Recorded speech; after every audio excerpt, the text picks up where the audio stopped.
Today I'm reviewing this vegetable chopper slash slicer. It's a 8-in-1 tool here, and it comes with several little goodies.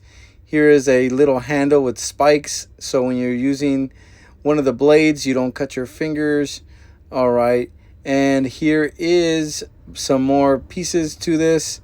Here is the top piece where you can interchange some of the different pieces. Here's a cleaning brush with that tip, and you're definitely going to need that. And that little green pick, it looks like a comb. You're going to need that as well for when you chop up any kind of vegetables. It gets kind of stuck in there, but it's well worth it. Here's all the graters and slicers.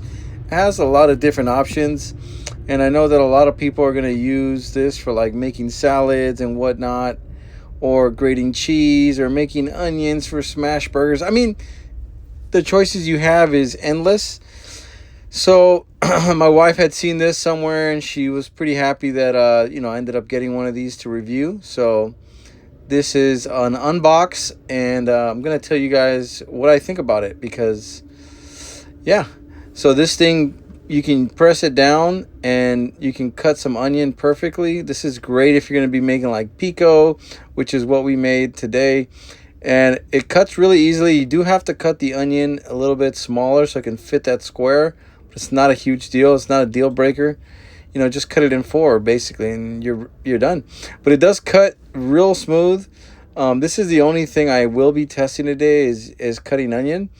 But yeah, so far I'm happy with it. And here's the other piece I was telling you about.